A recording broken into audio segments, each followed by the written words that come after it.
So let's start the third view that I want to show you on the vector triple product. And that's thinking about the cross product as encoding rotations. Again, kind of an idiosyncratic approach to it. Definitely you could get a lot out of, say, a physics book's treatment of how the cross product encodes rotations. But I want to look at it from a mathematical point of view. This is such a huge topic. I could easily make many videos on the algebra and geometry of three-dimensional rotations. So the first thing is a rotation in three-dimensional space. I really want to sort of, very much like in the second view, I want to see what about this story generalizes to different dimensions. But let's look at rotation in R3 first. Okay. Thing about a rotation in R3, a fairly intuitive fact, is it has an axis. Okay, a fixed one line that's fixed. So if we have, rotation, we say, well, a rotation about what axis? Like what is, what axis is the Earth turning around? Okay, that's a fairly commonplace thing, but if you think about it, it's not really obviously true in R3, even in three dimensions, that any kind of rotation has an axis. Although we usually think about that as how to describe a rotation. But it is a true fact. It is a true mathematical fact that any rotation actually does have an axis. But let's think about in other dimensions. In R2, that's not true. In R2, what you rotate around is a point. So in R2, you rotate around, make these circles kind of go around. And the only thing that you get is the origin. The only thing that's fixed that you get is the origin. There's certainly not a direction that's fixed because it would have to rotate. Okay, so that might seem like a kind of a trivial distinction, but it's actually a really crucial distinction, and it turns out to be a distinction between odd and even dimensions. In fact, in R4, we do not necessarily, in fact, very rarely, have a fixed line have an axis. Okay, and you might think, wow, how can I picture that? Well, this is where we need to bring in a little linear algebra. So to follow with the rest of this, you're going to need to know a little bit of linear algebra and about matrices and things, but not anything super sophisticated. So let's look at what a rotation would look like. Okay, well, in R2, a rotation looks like cosine theta, the matrix of a rotation, cosine theta minus sine theta, cosine theta.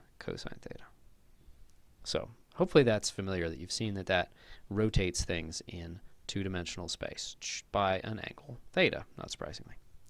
Well, hopefully it's pretty plausible that if you make a 4x4 matrix with 2x2 blocks, so in, let's say, the x1 and x2 variables, I just do a ordinary two-dimensional rotation by theta. I guess I was going to write one big 0, but let's be more correct. Usually if you write one big 0, it just means that whole block is 0. But I don't want to push that notation necessarily. And let's take a different angle phi, and in the x3 and x4 coordinates, let's rotate by phi. I think it's pretty plausible that that's going to be a rotation. In other words, it's something that preserves lengths and angles and orientation. That's the technical definition of a rotation in any dimension. Okay, this is not going to have an axis because it's rotating in this plane. It's rotating the coordinates in a way that doesn't have an axis, and so that's just going to fix the origin. And in this plane, the x3, x4 plane, that's going to rotate in a way it doesn't have an axis. It's not too hard to show that there's no fixed line. Okay, the fact that you can't break up a 3x3 matrix into 2x2 blocks without anything left over is roughly why odd dimensional rotations have to have an axis. Okay, so the question is, we can always use matrices like this, and I'm going to say a little bit more about what kind of matrices encode rotations in a little bit. We can always use matrices to encode rotations, but there is this nice thing that in R3 we can use that axis to encode a rotation. If I say, I want to say, what rotation are you talking about? I don't have to break out a 3 by 3 matrix. I can say, oh, it's the rotation with that fixed axis, and then I'll even make a vector along that whose magnitude encodes how much to rotate. Okay, and so that's going to be a rotation basically in the planes perpendicular to that, with that as the axis, and then the length of v could maybe be exactly what angle theta do I rotate by. That's a very standard way to encode a rotation. But that's not going to work in even dimensions, and it's probably not going to work even in like 5 or 7. Things are probably just more complicated. So the question is, how do you encode a rotation? What's the data to encode a rotation? And I want to present to you one derivation of alternate data that works in any dimension that relates to the vector triple product, and especially to the differential form stuff I was talking about in view 2. Okay, so there's a big issue here how you describe things. I want to encode, instead of encoding a full rotation by some angle theta, I'm actually going to encode an infinitesimal rotation. Okay, so this is where a little bit of calculus comes in. So let's say r sub t is a family of rotations. And so you can think of this as like a movie, and r sub 0 is the identity rotation. So it starts out with nothing changed. So here's like frame t equals 0. Here's your vectors. And then a little bit later, t equals 0.1 maybe, they've rotated ever so slightly, maybe like this, maybe like around this axis, okay? And so rotating around this vertical axis going this way. And then maybe t equals 0.2, it's rotated a bit more, and so it's going around in that axis. If we can understand infinitesimal rotations, what that means is just between here, 0 and 0.1, or really between 0 and just a tiny, tiny bit later, what has happened, then it turns out that using calculus and some linear algebra, we can kind of recover the theory of actual finite rotations that go a certain distance. Okay, so I don't want to go into all the theory of that. I just want to convince you that this is a good question, even though it seems a bit of a cheat, maybe, a modification of the original question. It might seem like a much harder question, because this is a big word with lots of syllables. But if you remember the basic idea of calculus, when you look in the microscope and you look at a function, everything looks like its tangent line, everything looks linear. We're going to make everything much more linear by looking at infinitesimal stuff. That's why it's easier. So let me give you an example, okay, of how that works. So we've got that family. What I'm going to look at is I'm going to look at what would be special about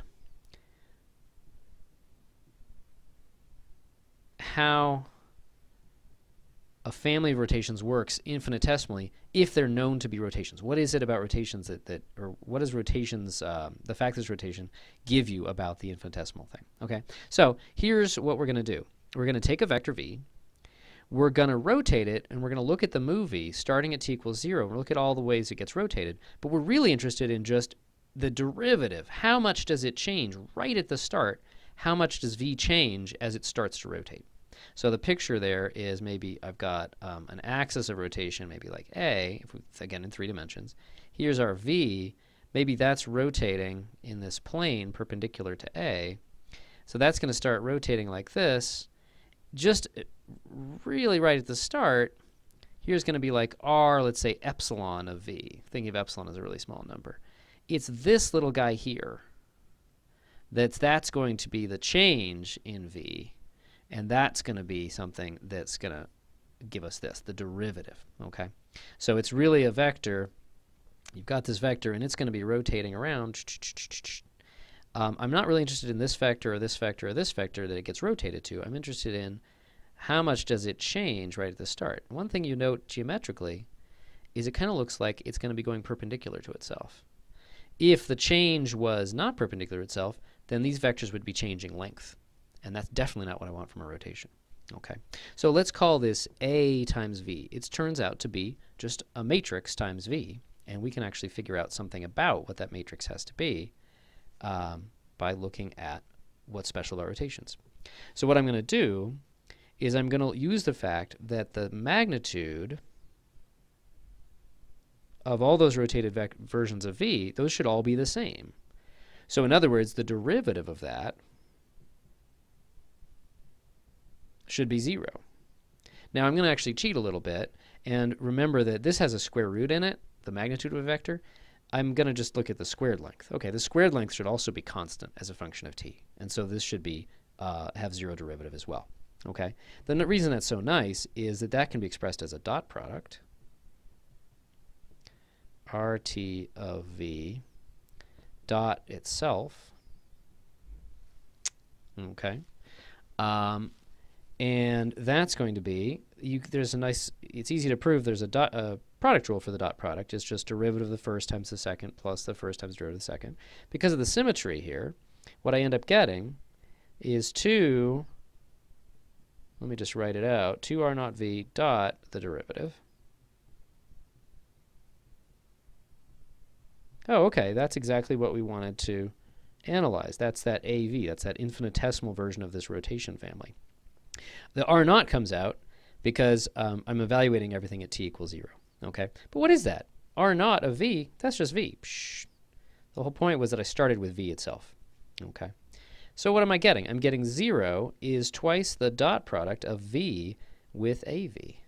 So in other words, av dot v equals 0, or geometrically, av is perpendicular to v.